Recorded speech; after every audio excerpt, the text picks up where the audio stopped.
Hi, everybody. Welcome back to another splendid edition of the Brewery Underground Podcast. I'm Steve Sullivan, and I'm joined, of course, by the man himself, the Chancellor of Craft Beer, Scott Touron. Scott, Hey man, how the what's heck up? are you, man? Man, I am good. We haven't been on microphone in a couple of weeks. It's good to Not in see a you. couple of weeks. That's right. Good to see you too. We had a couple of two-part episodes. I know we had our episodes with our friend from Rheingeist, Chris Shields, and then we also had gone to Nashville Brewing Company and talked to Scott Murdy a couple of weeks ago, and so that has been a lot of fun. And tonight, or I should say today, whatever time you're going to be listening to this, we're going to be talking to Nate Newton with Half Batch Brewery right now. You want to give a shout out to a couple of guys that we actually met up with a couple of weeks ago. Absolutely. Keith and Coop from Porch Beers USA. And on their travels, they stopped through Nashville and we got to meet them. We hung out at Living Waters with them for a couple of hours and we laughed the whole time. And they also brought with them Keith from What's Brewing Next. So you guys check them out on social media at porch.beers.usa and at What's Brewing Next. Give those guys a shout out. And also thank you to Keith and Coop they sent us a couple of beers, which we have not drank yet. We've not been Right. together. So Keith and Coop, when you hear this, we haven't got together enough to drink these, but we will soon. Yeah, certainly so. It was great to meet them. And as you said, Living Waters, that was actually my first trip there. I had never been to Living Waters and over in the East Nashville area. And if people have not gone there, I would say go. It was kind of a unique place because they have beer, but they also have coffee. And it was a really nice night the night we went. I think it was like the first 80-degree day that we'd had in Nashville for a while. So it was really a great visit with them and a great visit to a brewery as well over in the East Nashville area. Yeah, it's a cool spot. We did. We laughed the whole time, didn't we? Yeah, we sure did. We sure did. Well, maybe And you look, just got back from part of the our little break here and not recording for a while. Is you went on a little trip here recently. Why don't you tell us about that?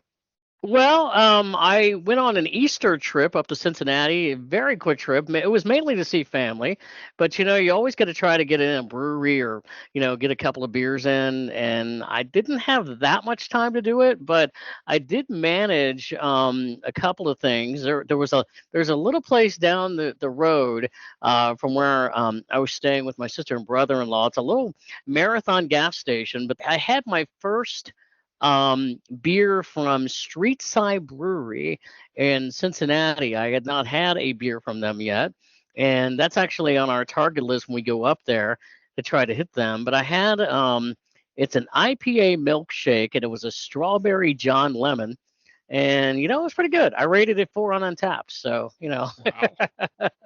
yeah. And after that, I got over to West Side Brewing. I had actually posted on Instagram and Facebook. I had gone to West Side Brewing and always loved that place. They always have a great selection of beers. And so I was there that night drinking a few and also watching the NCAA tournament, which, man, I'll tell you what. I have bombed on the NCAA tournament this year. Probably the worst I've done in years. I had Carolina beating Marquette in the championship game. And we all know that's not going to happen. Yeah, I stopped looking at mine about a week ago. I said, forget it. Who do I owe this money to? Yeah, definitely. But that's the way it goes sometimes. But brought some beer back that we're going to be drinking here soon. One particular one from Braxton Brewing. We're gonna have them on in a couple of weeks, and there's a collab that they did with Grater's Ice Cream up there that I brought back, and we'll be talking to them about that as well. So certainly look forward to those future podcasts. Yeah, absolutely. And they've done that partnership a couple of times, haven't they? Yeah, Greater. yeah, they have. Yeah, they've different done. beers. Yeah, they have. They've done a few of them, but we'll be talking about that a little later in the next couple of weeks. So let's bring in Nate Newton. As we said, he is with Half Batch Brewing in Hendersonville, Tennessee, which is basically a suburb of Nashville. Nate, how you doing, man? Pretty good. How are you guys? Thanks for having me on. Oh, great, man. Good to see you. Good to have you on. We appreciate you taking the time out to do this. And by the way, you were on this episode on a very dramatic occasion because Scott's birthday is today. So Ah, happy birthday, Scott. thank you. I thought we can edit this part out, right? No. Well, we should have had it in person up here. I could have bought you a beer. All Happy right, next birthday. year. Thanks, man. Appreciate it. I try to go through the day and people not say anything, but people always seem to kind of find out and remember. Yeah, if you go on our Facebook page and Instagram, you'll see that there was something posted this morning with a little Cool in the Gang celebration with some pictures of Scott that have been taken over the years. So Yeah, I had no idea. I had no idea you had that many pictures of me, by the way.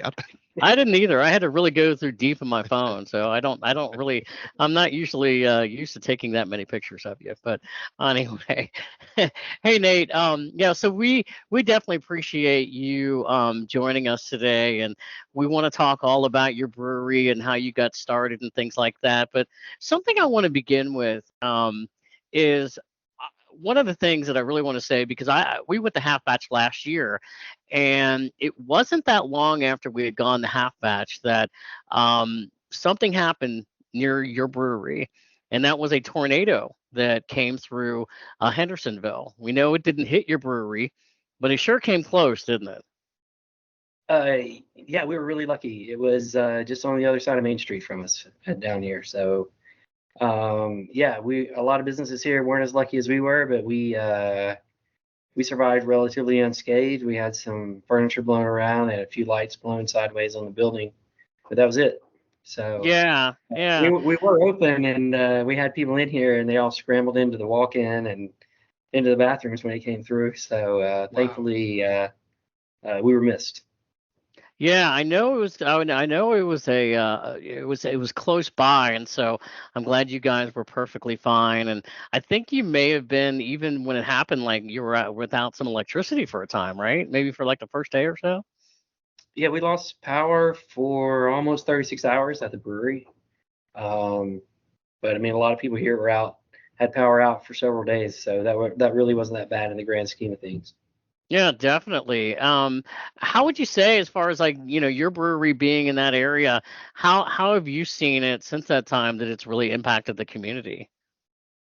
Yeah, well, we have several accounts that were severely affected that haven't reopened yet. Even so, several businesses that we partner with here are still shut down and trying to rebuild. So it was a big impact that the tornado came right down Main Street. I don't know if anyone's familiar, but it pretty much came right down Main Street and weaved its way back and forth on different sides of Main Street. So there were a lot of houses that were damaged and affected, but it had a big business impact here in Hendersonville. Yeah, well, again, we're very glad that it didn't have an absolute direct impact on your business, because I know you guys are really a big part of the Hendersonville community. But let's get into something obviously a little more positive, and talk about how Half Batch got started, because it happened, I guess, kind of a long time ago. The idea through what you're in college and you started brewing. Yeah, I started home brewing in college at LSU in Baton Rouge, in the kitchen of my apartment I was living at the time. So that was really kind of when I kind of fell in love with the process and the science and the art of making beer. And I like to joke that I made a lot of really crappy beer those first few years. And of course, we were in college, so we drank it all. There you None of it go. went to waste. None of it went to waste. But I mean, Like it had alcohol in it, right? the Yeah. alcohol's always in there, so you can suffer through the rest. That was when I got started. That was back in. I'm gonna age myself. It's fine. That was back in the mid '90s, '95. I graduated there in '96. Yeah. So I think every home brewer. I mean, a lot of craft brewers come from home brewing, and I think that's just kind of a natural thing. If you're a home brewer, I don't know, a home brewer hasn't had it cross their mind, opening a brewery. So yeah, of course, that seed was planted way back then, and something I always wanted to do. Life kind of got in the way a little bit for several years. I did try to get a job in the brewing industry when I graduated from college, but it wasn't very big back then. In '96, there wasn't a lot of breweries, especially in the southeast part of the United States. I did interview with Lagunitas at the time. It's a famous story I tell people, but they were very small at the time. I think they were brewing on a 15-barrel system back then, and they just really didn't have a job for me. But I tried. So yeah, so I wasn't very successful finding a job in the industry, at least working in the brewery. I moved to Colorado for a while, lived in Durango.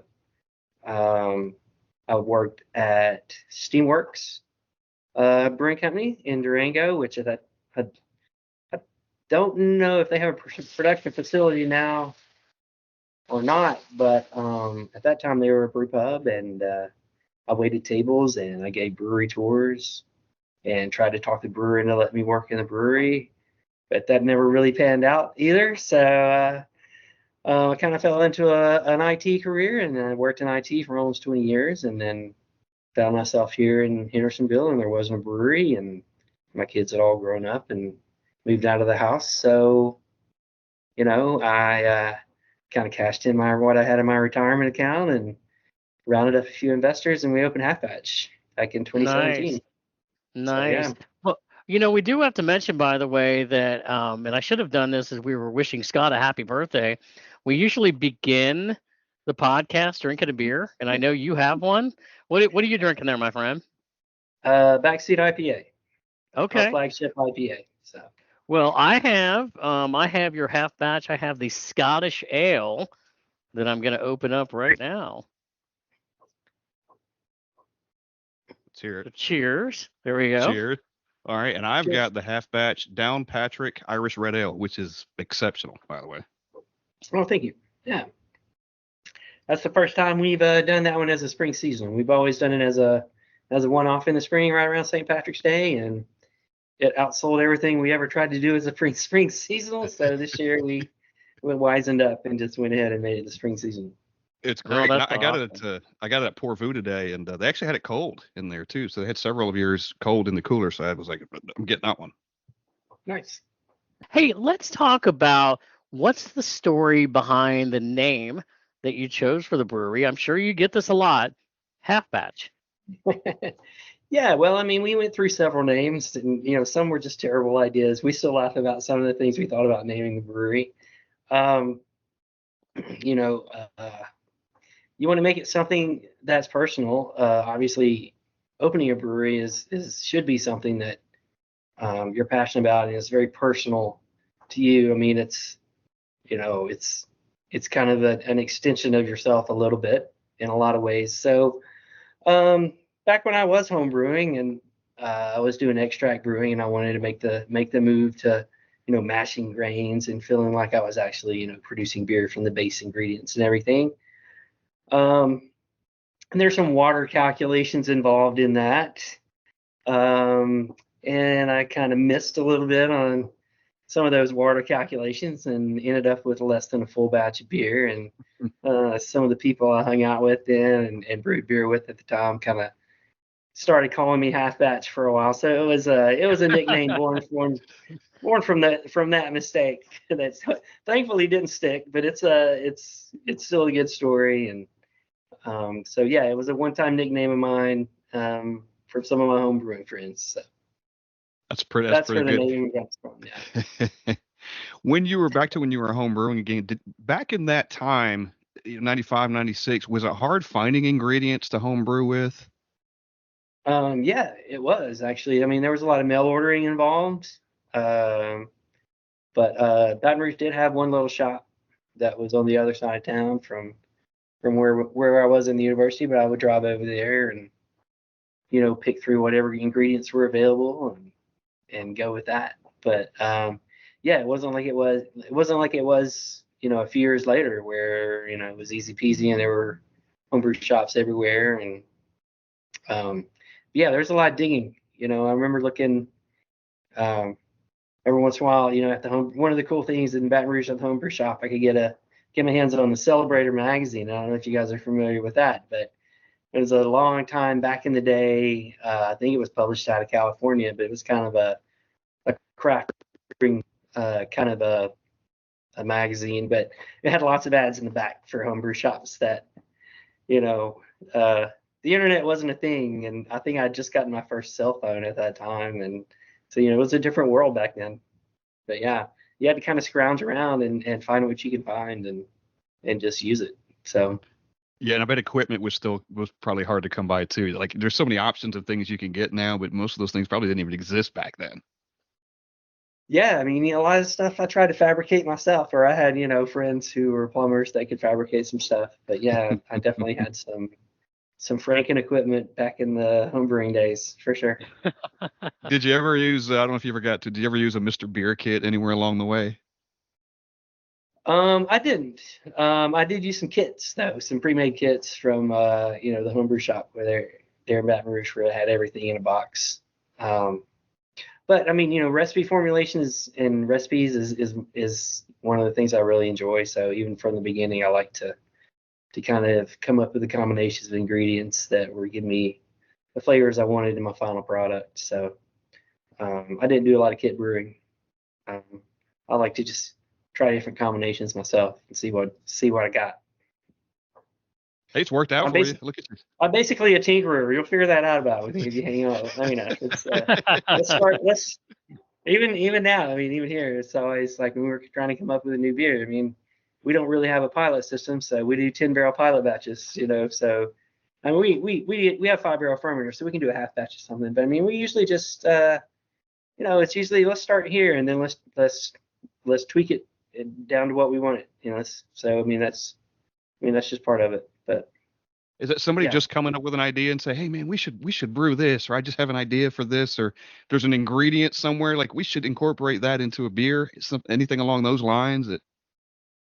Yeah, I'm always looking for inspiration. I'm always, I love other people's inspiration. So, if we have an idea, we'll usually give it a go. I mean, sadly, I mean, that's just, I guess that's part of growing, but we can't do that as much now as we could back in kind of the first couple of years. But we still mess around a little bit. So, are you one of these people that? Are you one of these people that maybe you wake up at like 3:00 in the morning with an idea and you start writing it down on an idea of what kind of beer you want to brew? Did that ever happen for you? You never know when it's going to strike.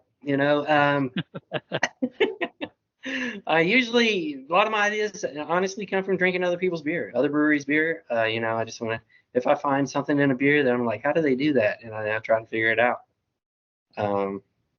But yeah, in the shower, 3:00 in the morning, driving home from work, you just never know. So I know you said you went to college in Baton Rouge. Are you from that area? Are you from the Tennessee area?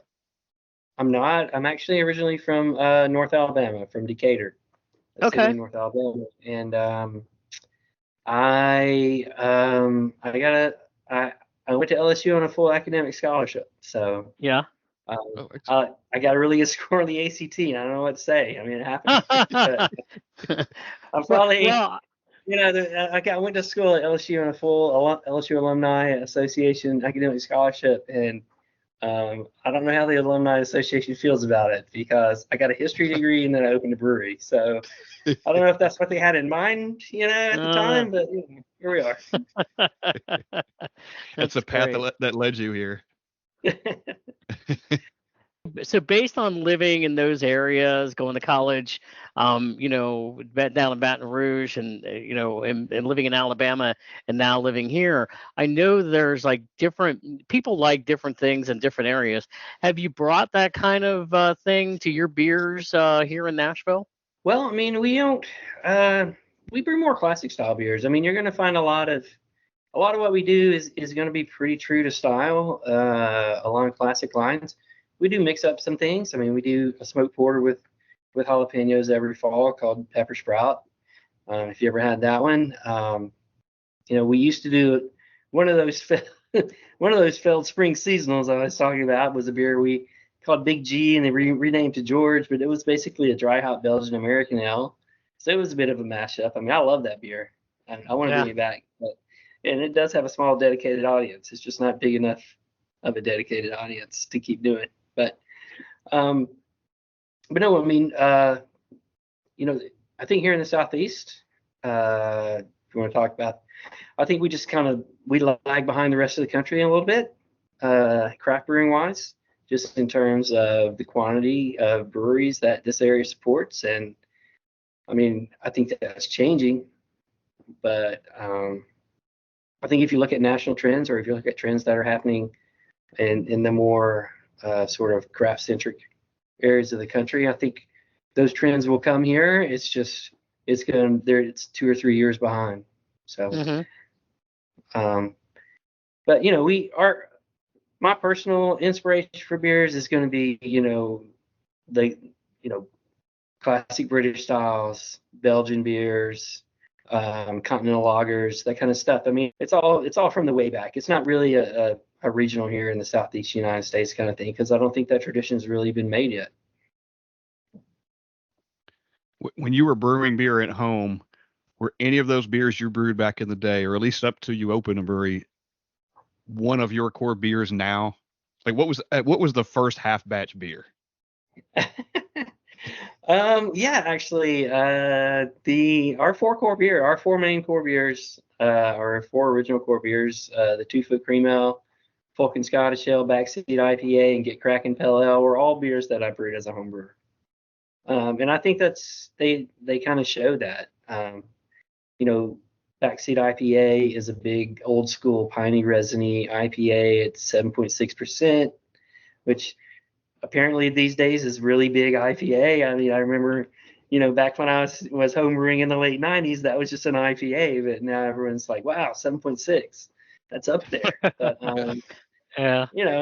And Get Crackin' is a classic American Pale Ale. It's got a big dollop of caramel malt in there, and I mean, it is hopped with Citra and Cascade and Lemon Drop hops. It's a little different, but I mean, it's at its core, it's sort of a tribute to, Sierra Nevada Pale Ale and that style of beer. So our core beers are pretty old school, and yeah, they all came from my own brewing days. That's how awesome. Hard is it? How hard was it, and how hard is it now, or even in comparison, to maintain consistency? Make the same beer over and over again the same way, as good as it is, even the first time or all along the way. We're getting better at it. The best thing that happened is we hired a good brewer, and I got out of the brewery. So if you don't know how to do something, hire somebody that does. That's kind of my philosophy. But I like to joke. The Falcon won the World Beer Cup gold last year in the Scottish Ale category, and I think that was the next to last batch of beer that I ever brewed in the brewery. So I like to joke that I went out on top. But we have a fantastic brewer, and he knows what he's doing, and we're a good team working together. But yeah, it's always a challenge with constantly changing season to season and year to year ingredients, and your water is always changing. And so it's we have aspirations to continue to grow as a brewery, and to do that you have to have consistency of your product. We have Falcon drinkers that if we make a tiny tweak to the Falcon recipe, I can tell you 10 to 15 people that are in the tap room all the time I'm going to hear about it. Yeah. They're going to be like, what did you change in the Falcon? And so I mean, that's part of our challenge, and we want it to taste the same every time, and we do make minor tweaks here and there, but we try to do it tiny and slowly, so that it doesn't really, if we are going to change something, so that we don't upset our regular drinkers. Yeah, because like even anything, like if you put the hops in 1 minute too late or 1 minute too soon, or pitch the yeast at the wrong time, it changes it, right? It's even something that minute can change the thing. So many variables, millions of variables. Some that you can control, and then a whole bunch that you can't control. But we try to control the ones we can as well as we can, and hope for the best on the others. But yeah, it's a challenge. And I mean, when you get to a certain point in your packaging, you got cans out there, consistency does equal quality. in a lot of ways. Mm-hmm. So I'm curious then, as a guy, obviously that you brew beer and you were a brewer, and now you hired somebody, you have somebody that does that. Is it hard to walk away from it sometimes? I mean, you're the owner, so you got a lot of other things to do, but is it hard to just kind of go, okay, I'm gonna be over here doing my thing, and you go do your thing? It is hard. It's hard. There's a period where there was a period where it was really hard.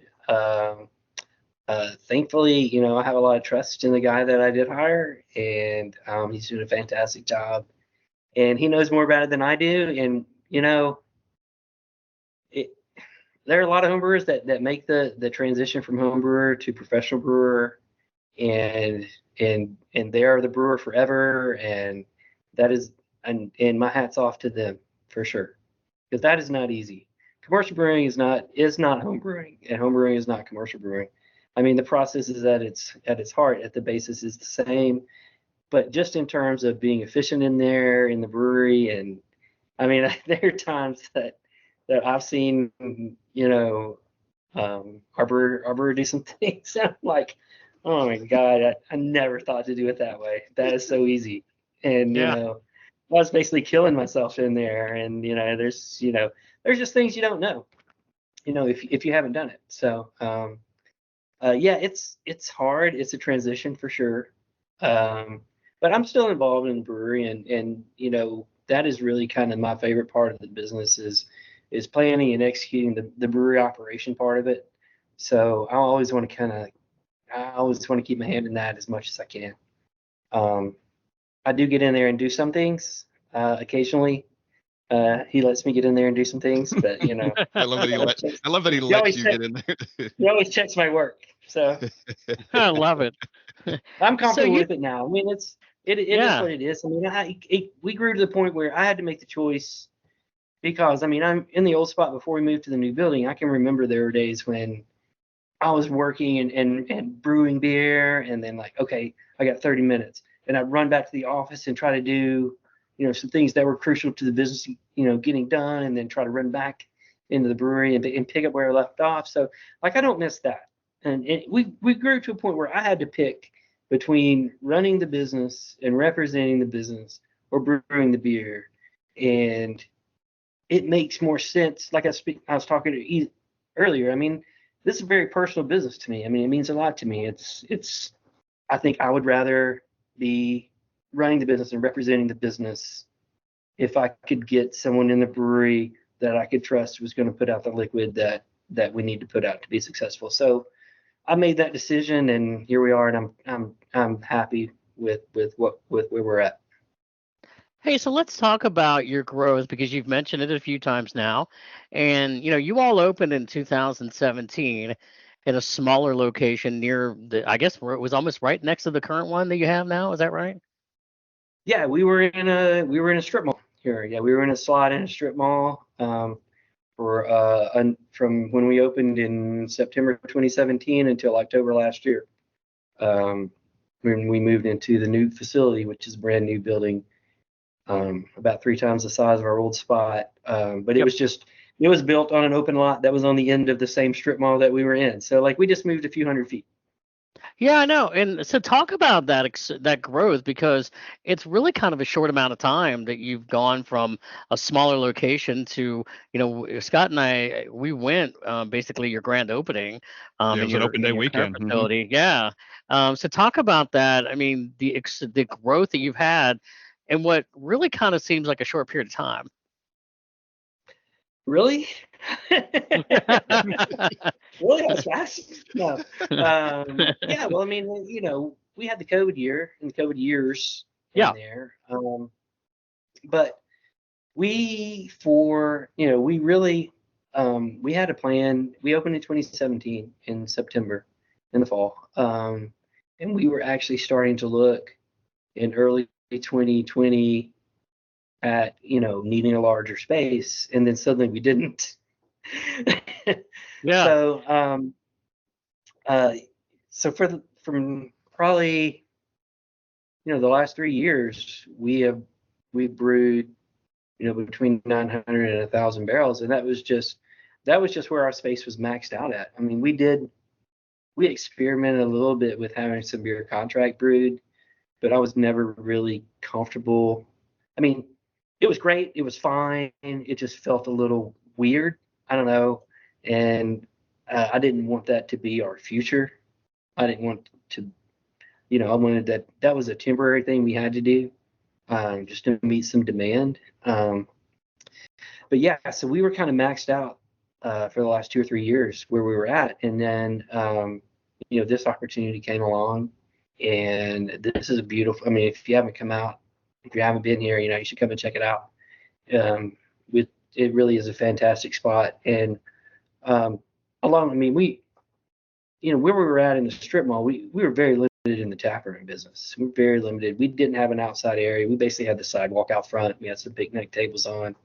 But we got a almost 4,000 square foot taproom area, plus another couple thousand square foot outdoor beer garden area now in this new spot. And that's really, that was one of the pieces that Half Batch Brewing was missing. So it's great to have that over there. And along with that, in addition to the taproom space, we have production space and warehouse space and cooler space now, where the lid's kind of off, our production capacity. And we're not even close to the beer that we could produce in this spot, volume wise. So, but at the same time, I really think, really, and especially in today's market, I think you have to be careful making too big a leap. And the move over here into the new spot, as great as the new spot is, and we're almost to the point where we can all take a deep breath, but it was messy and complicated, and we ran out of beer, and it took us 3 weeks longer than we anticipated getting production up in the new brewery in the new spot for several reasons. And it was painful and rough, and we opened right into the winter time. There was just like, but at the same time we had to do it. When we looked at doing it, we were kind of, landlocked and kind of maxed out in the old spot. And we're like the only, we can either keep doing this, forever, or we can try to grow a little bit. But I think you got to be careful in today's market growing too quickly. I always like to say we want to grow organically. So moving over to this new spot was a gigantic leap for us. We've almost got our feet back under us in a lot of ways. And, we did just add a new fermenter last week. So, we need more lagering capacity. So we have some more horizontal tanks coming. But yeah, I just think, we want to continue to grow. We just don't want to make that. I think you got to be really careful trying to make that big leap. But I think that's what's impressive, though, just in terms of, like I said, you opened a smaller location in 2017. Not long after that, COVID hits. It impacted businesses and things like that. Everything slowed down, and now here you are in a much larger facility. So it just seems to me, maybe not to you, but to me, I'm going, man, that's a lot of growth and good for you guys in kind of a short period of time. Yeah, well, we've done a really good job. We self-distribute 100% our beers, and that wasn't always by choice. Kind of until they changed the self-distribution law was changed so that we could just distribute statewide. We were, for a time, Sumner County only, which we kind of lamented at the time. But the positive out of that is that our roots are really deep in Sumner County, and we sell a lot of our beer in Sumner County. We're definitely the biggest game in town out here, and we have aspirations to, we are self-distributing in an 8-county area in Middle Tennessee, and we have aspirations to grow sales outside Sumner County, and that is a focus. Obviously that's going to be the majority of our hopefully projected growth over the next little bit. So, but yeah, we're lucky. We have, I don't know, some people don't consider us a Nashville area brewery or a Nashville brewery, but we kind of do. But at the same time, we're kind of happy to be out where we're at, because that allowed us to get through those tough times, and we really have a base to kind of expand from. Yeah, it's great to hear. It really is. Yeah, in that area where you are too, there are a couple other breweries, and not to mention them, but as far as like making a trek up that way from Nashville, we've done it a couple of times. Hey man, let's go to Half Batch, let's go to Big Trouble, let's go to Yazoo, Mhm. and kind of make this little trek. And there's forgive me, I forget the pizza place that's up there too. It's got a lot of good craft beers, but kind of do those. And I think Tailgate's up there too, so you can make a trek Mhm. up there and spend a day, which is great. And it's only from here half an hour, 20 minutes. I can spend where you're coming from in Nashville. Yeah, it's not that far. I mean, I know a lot of people that live in Nashville you say drive to Hendersonville, and they're like, is that up by Michigan? Like, how far away is that? I mean, you need to pack a meal to drive up there, but it's really not But that far. It's not. no, and on the other hand, let's face it, the entire Middle Tennessee area is booming and growing so much that where you are right now is a great area. I mean, it really is. There's a large population there too. So Yeah, we have a lot of we have a lot of businesses opening up out here. That's there's a lot of people moving here from all over the country and from Nashville and East Nashville, and I mean we kind of consider ourselves to be part of the Nashville area. So, but yeah, Nashville's booming, and that means everywhere around it is booming. And I feel like Nashville's grown in the south direction for a long, long time, and you got to get pretty far out to the south now to find a spot. But it hasn't grown that much up in this direction, so I think it's our time up here. Well, when we were there that opening weekend, the building is beautiful, by the way. If anybody hasn't been there, you got to go check it. It's yeah, gorgeous. And it was, Thanks. man, and I think it was maybe a little unseasonably warm when we were there that day. It was a nice day, even though it was kind of heading into winter. And man, it was standing room only in there. I mean, yeah. that was a testament. There was a testament, you guys being open and people wanted to be there. And man, it was booming, wasn't it, Steve? I mean, that was Yeah. amazing.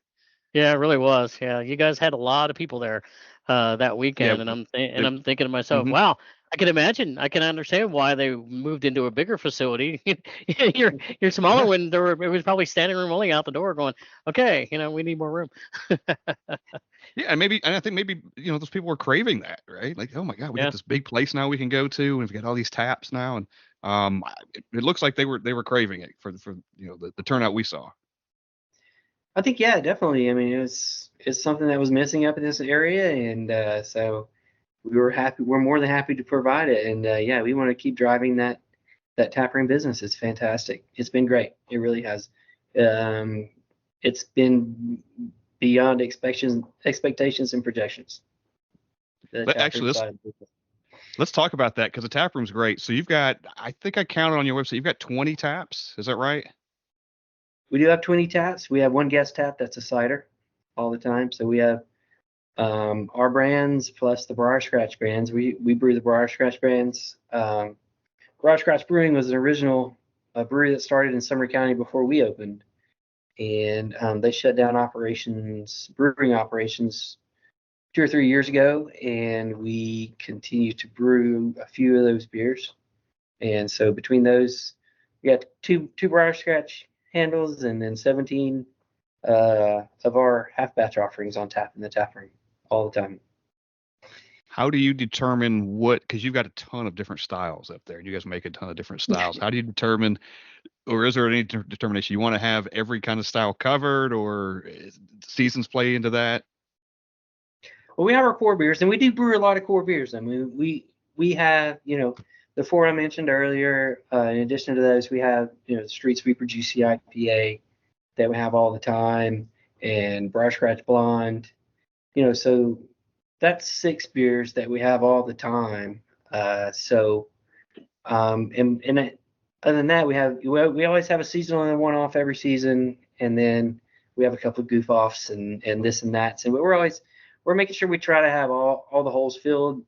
We just brewed an Irish stout. I know we're a little late for that for St. Patrick's Day, but the only two sort of stout or porter options we have right now are both 9.5% or bigger. So we wanted to get a session dark here on there. So I mean, a lot of times we're trying to fill holes in what we got at any given time. So we just did our Belgian beers. We do Belgian beers every spring. So we have a wit beer and the Simcoe Triple, which is, we call it a triple, but it's actually, I mean, I don't know, it's more a Belgian strong ale. It's a honey beer.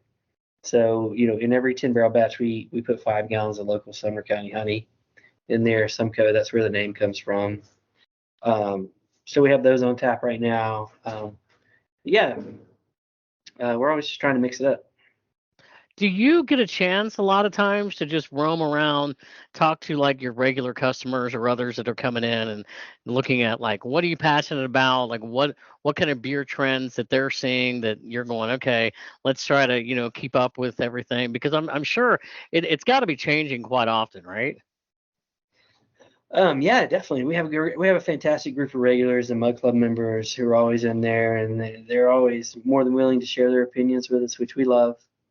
And they travel around a lot, and they're all passionate craft beer fans, and they're always bringing me ideas and beers that they've had from near and far, depending on where they've been. But yeah, definitely we listen to their input, obviously, and we want to keep them happy, and we're always looking for something new to brew. I mean, innovation is, it seems easy, it sounds easy, but it's really not. And true innovation, it's kind of, we're guilty of it just like everyone else is. It's kind of a copycat kind of business. If I taste something from a brewery in Nebraska that I think is fantastic and no one else is doing something like that, I might try to do something like that because, that was a great idea. We try to come up with things ourselves, but don't worry, we're not always trying to reinvent the wheel. Sometimes, if you can figure something out, someone else is doing well, and it's not really in the market here, and we'll do it.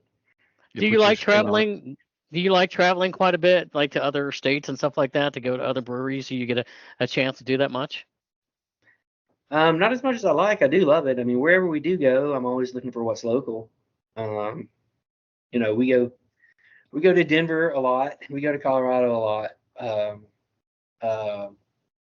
But I don't really get to travel as much as I wish I did.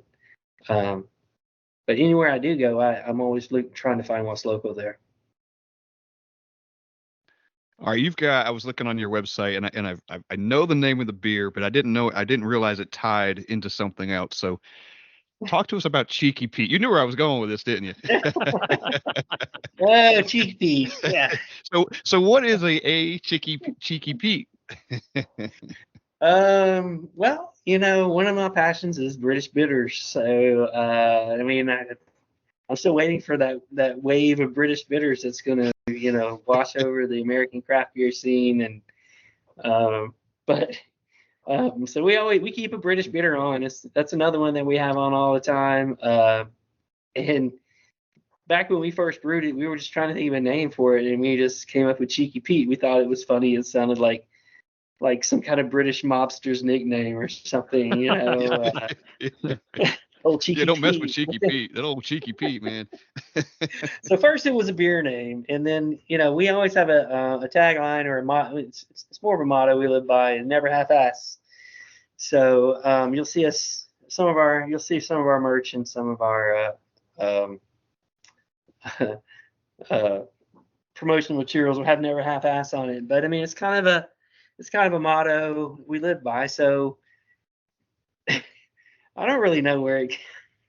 I don't really know when or how it happened, but we made some stickers and some merch with like a silly donkey head with a line through it, meaning that was supposed to mean never half-ass. And somebody was like, "Well, they just named the donkey Cheeky Pete," and now he's our brewery mascot. So yeah, and a star was born right here. I could put it on. Sticker, but, my sticker. Is that where it says on your website? You says he might show up on a Friday night or something. Is that you, or is that somebody with the? Oh yeah, well,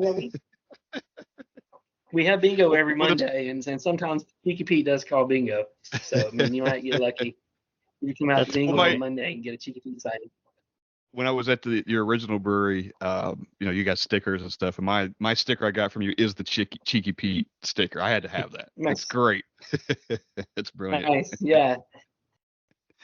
Yeah, it's a funny little bird. If anybody checks out your website, it's got a funny little page. Cheeky Pete's here, and he's our mascot at the same time. It's awesome. It's awesome. I had to get that in. I thought that was funny. Hey, so we saw you guys at Brewbies Fest, obviously. So we talked about coming on here and all that. So what other events are you guys going to do this year? Do you know? And is that something you guys really like to do? And is that you not brewing? Does that help you? Does that enable you to kind of get out and do some of that more often now? Yeah, well, we're coming up on event season, so I do try to get to as many as I can get to, which is getting easier to do. Like you say, I'm out of the brewery, so I mean, I'm knee deep in other stuff all the time, but I mean, event season is coming up. We're going to be at East Nashville Beer Festival.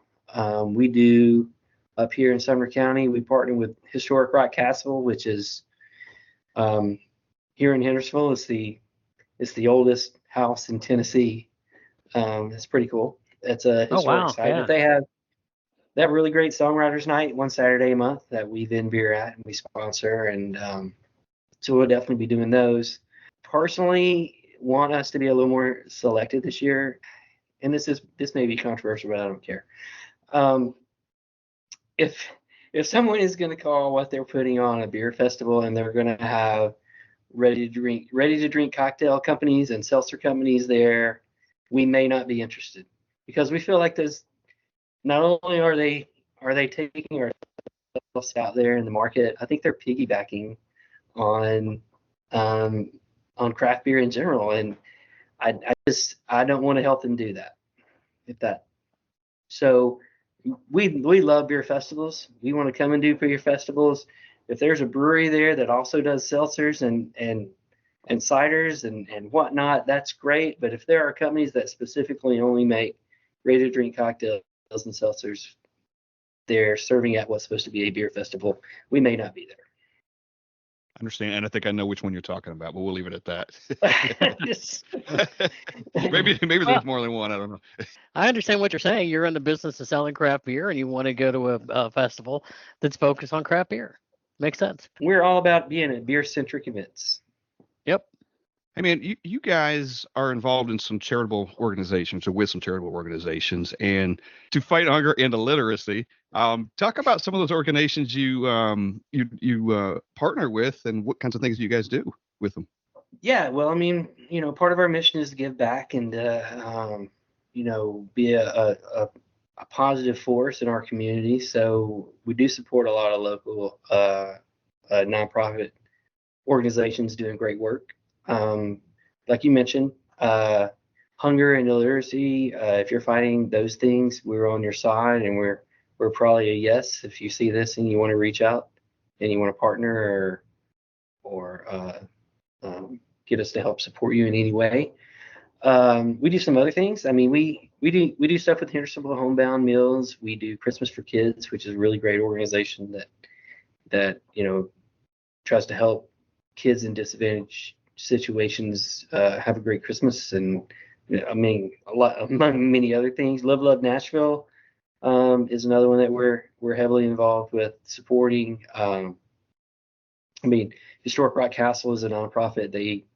They do Daniel Smith Days. Daniel Smith is the guy who built the house, and he fought in the Revolutionary War and was granted the land as part of that deal. But they bring every fifth grade student in Sumner County out there for what they call Daniel Smith Days, a great historical event they have out there, and great time for the kids and real learning opportunity about life back in the late 1700s, early 1800s. And so, yeah, I mean, I'm probably leaving some people out. Community Child Care Services here, which provides income-based child care here in Hendersonville. Like I said, I'm probably leaving some out, but I mean, we donate when we do special events here in Hendersonville, in the city of Hendersonville.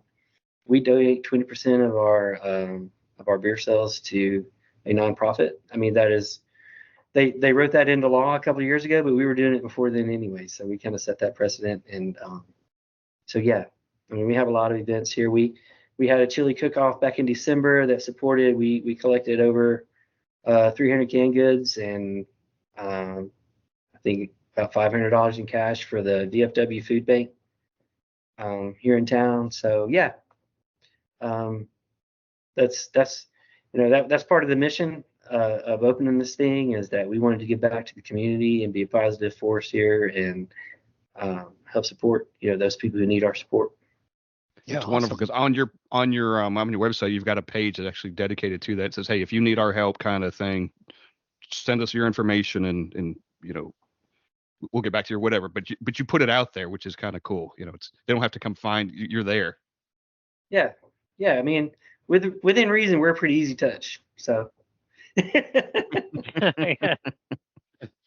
I mean, if you want free beer for an event, that's usually a yes. We got a lot of beer. You're like, yeah, we can do that. It's easy. We make beer. Hey, so we bring this up, and we usually bring this up on every podcast, but I'm so intrigued by it because before we started doing this and talking to brewers and owners, I never thought about this, but the Untapped app. As a patron, we use it. I use it. I'll use it today. But I'm staring at it right now. But I didn't know until we brought this up to our. It might have been our very first guest about your side of the table. Is you might look at it a little bit differently. So, what is your opinion on it? I love the spirit of Untapped. I mean, that. It's a great, group of friends. You want to talk about beers you like, beers you don't like. Great beers you've had that weren't so great. I'm gonna try to stay in the safe zones on this. It's part of our due diligence. I do look at my Untapped reviews. But what I'm really kind of trying to look for when I look at my Untapped reviews is any kind of pattern. Anything that I need to be concerned about. Like if I suddenly have 3 or 4 Untapped reviews that say this beer tastes like butter, I got a problem I need to figure out. Yeah.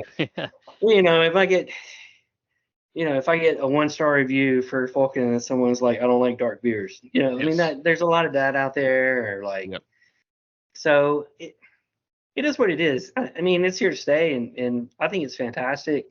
I just don't know. I think we have, and I can't think of any recent examples, but I mean, we've run into accounts that are making business decisions about what they put on their tap wall based on Untapped reviews, and I don't think it's good for that purpose. But I think as far as just a community of people who like craft beer and want to talk about what they like about craft beer, I think it's fine. I mean, I like it. I mean, it's fun. I just don't think it's a great measuring stick to measure brewery quality.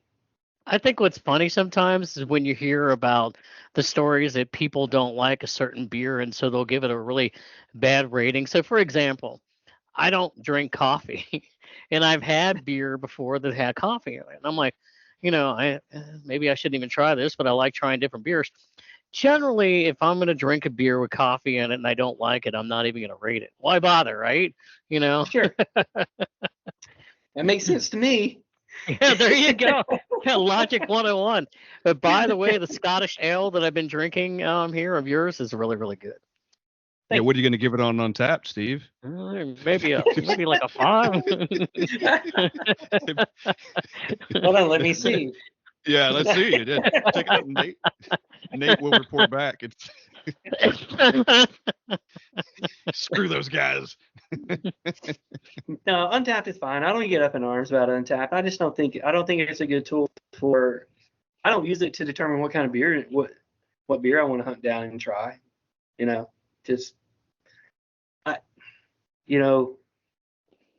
is what it is. I don't know what to say about Untapped. Yeah. It's fun and it's awesome. I just think a lot of people just need to realize exactly what it is for what it is. Yeah. I think the consensus is where you're coming from is if somebody doesn't like a style, but the overall rating of the thing is a 4. For 5,000 people have rated in, and this one person gives it a 0.25 because I don't like lagers or something. Yeah. It's like, okay, that's not for you. That's right. It's not. Right. And don't put that on there. Yeah. So I could see the aggravation, but I never had thought about that before until somebody had mentioned that, and I was like, oh, okay, that makes sense. I've heard people compare it to like being able to rate your heart surgeon about how good your heart surgery was. And I thought that was pretty funny. But I mean, it's not to that extent. I mean, then there's the other extreme where people are like, this is the greatest example of X style I've ever had. 3 stars. You get a lot of that too. Like, this beer is fantastic. 2.5 stars. There you go. It's like, it goes to 5, right? I don't know. And then everybody's kind of got their criteria too of how you'll have it again kind of thing. Does that start at 3? Whatever. So it's yeah. But now I check in, and I never gave anything a bad rating because I maybe like the style. But now I'm even more conscious of something now when I'm checking it in. Thinking about a brewer on the other side, like, hey man, somebody worked hard on this thing. Yeah, I've seen Scott at beer festivals or various places where apparently they've run out of beer and maybe it's a regular like domestic something or other. Well, are you actually rating that on Untappd? Why are you doing that? Yeah. I want credit for all of them. He does. Hey Nate, I got a couple of important questions for you, and I know these are going to be tough ones for you to answer. So you do sell cans, throughout the year. I think you sell cans at your brewery. Where else can people find your cans of beer right now? Well, I mean, we are selling cans into most of the major liquor stores in the Nashville area and all around Nashville. So wherever you buy your craft beer, look for us. And if we're not there, ask the management why. There you go. Awesome. Yeah. That's some of the best marketing we have is people that walk in places and ask for us. And then I'm always telling them if they say they don't have us, especially if you're in a restaurant, look around and be like, you guys want to go somewhere else? That's kind of our market. That's part of our marketing strategy. So that'll teach them. No, but seriously, ask for us. We're probably there. And if not, we've at least been there trying to sell it. So, the more, if you want it and you request it, that's going to make a difference for that buyer, pulling the trigger on getting us in there. I like it. And for people that want to follow you guys on social media, your website, Instagram, Facebook, where can they find you on those various places? Yeah, we're on Instagram or Facebook. You can go to the website. We used to have a newsletter. We kind of stopped doing it because it turned into be too much. But we're pending a brand new website launch. So we are almost there on our new website, and there would definitely be a newsletter sign up there. If you want to be in the know, we're going to crank that back up again. But Instagram and Facebook is your best bet. Not as active on Twitter, but we're there. And, we're on the TikTok. So they tell me the person who does our social media says we have a TikTok presence, but I don't think it's very much. Instagram and Facebook are our main outlets. If you're following us on Instagram and Facebook, you're going to be up to date on the news. So as far as Half Batch Brewing is concerned. Awesome. Yeah. Hey, I want to go back to the tap room because you guys have a lot of events throughout the week. Euchre. It's going on right now. Euchre. Okay. So what is that? And then what are some of the other events? Talk about some of the other events you have because you guys are loaded down with events, it seems like. Yeah, Euchre is it's a card game. It's big in the Midwest. So, if you're from Michigan, Indiana, Ohio, I'm familiar with Euchre. Illinois, your parents probably play Euchre or played Euchre, but no, it is a fun card game. If you don't know how to play, you just need a partner and come on Wednesday nights. That's every Wednesday at 6:00. We have a Euchre tournament. If you win the Euchre tournament, we cover your tab, so you get free beer for the night. So we void your tab if you win the Euchre tournament. So that's the prize for Euchre. We have bingo every Monday. Starts at 6:00. Sometimes Cheeky Pete calls. We give away all kinds of stuff. We give away free beer. We give away T-shirts we've accumulated, old hats, whatever. We get all kinds of promotional items from the beer industry and beyond that end up in the bingo prize bin. So it's a good time. Every Thursday we have trivia. It starts at 7:00. It gets pre-packed, so you want to get here early if you want to do that. And then Friday nights we have music. So we have singer-songwriter kind of theme music. every Friday night. And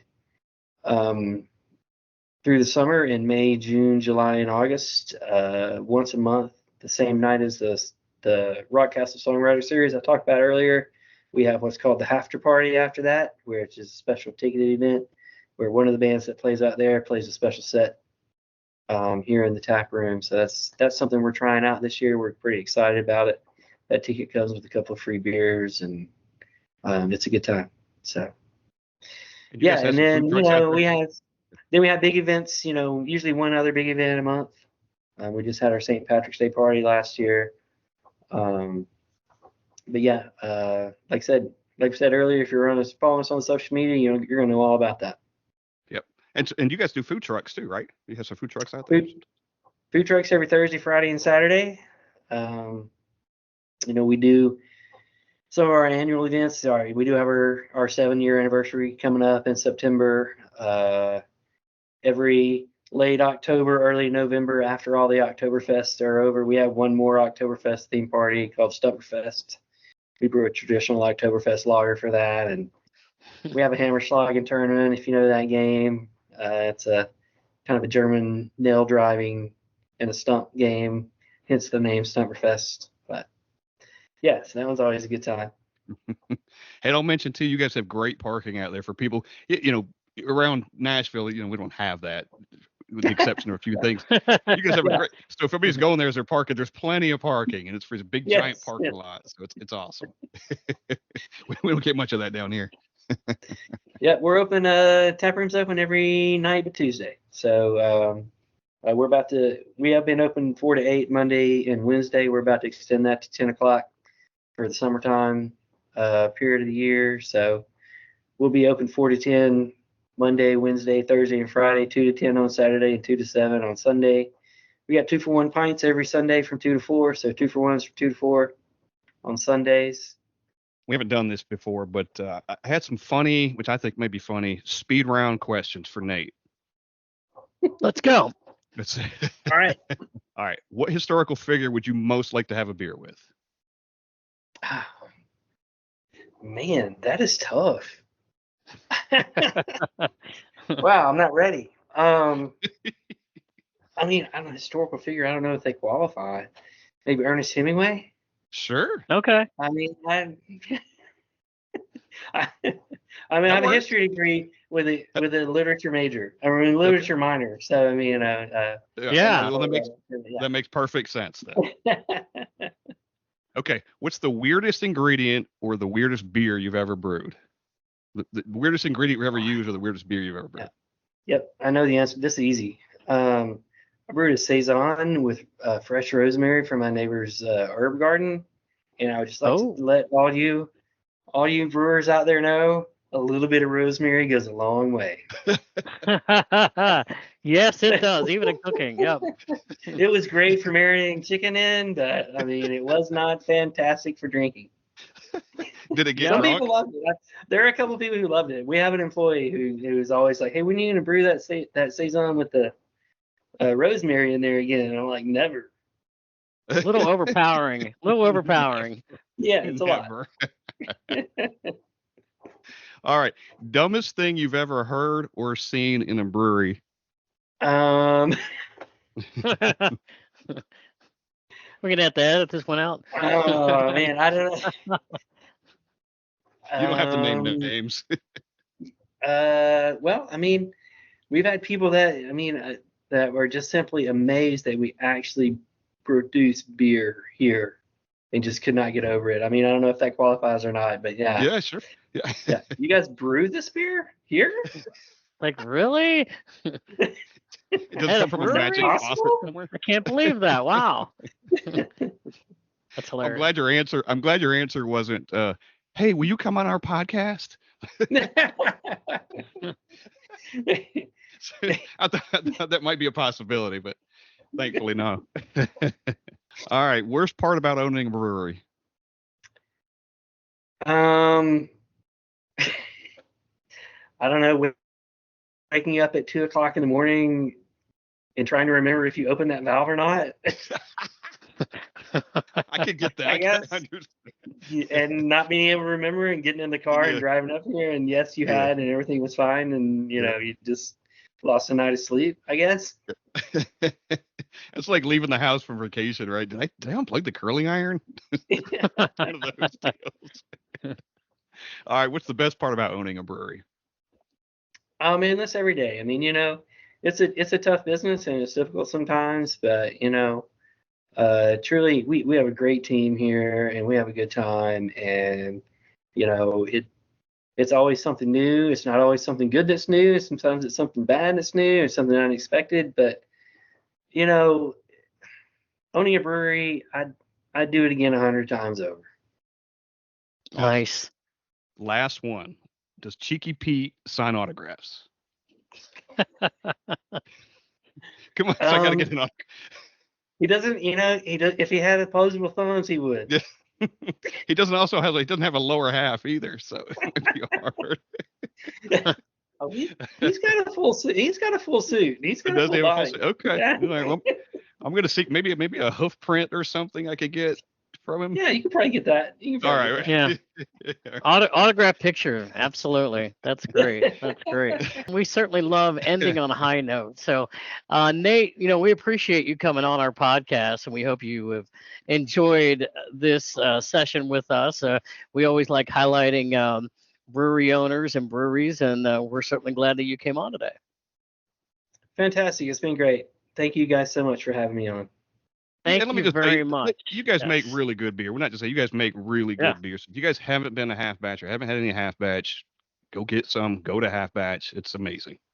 Yes, absolutely. They are in Hendersonville, and that is Half Batch. And this is Nate Newton. He is the owner, and I'm sure that we will talk to him down the road, and we certainly appreciate it. And for Scott Touron, I'm Steve Sullivan, and this has been the Brewery Underground Podcast. By the way, Scott, happy birthday. Thanks, man. Cheers.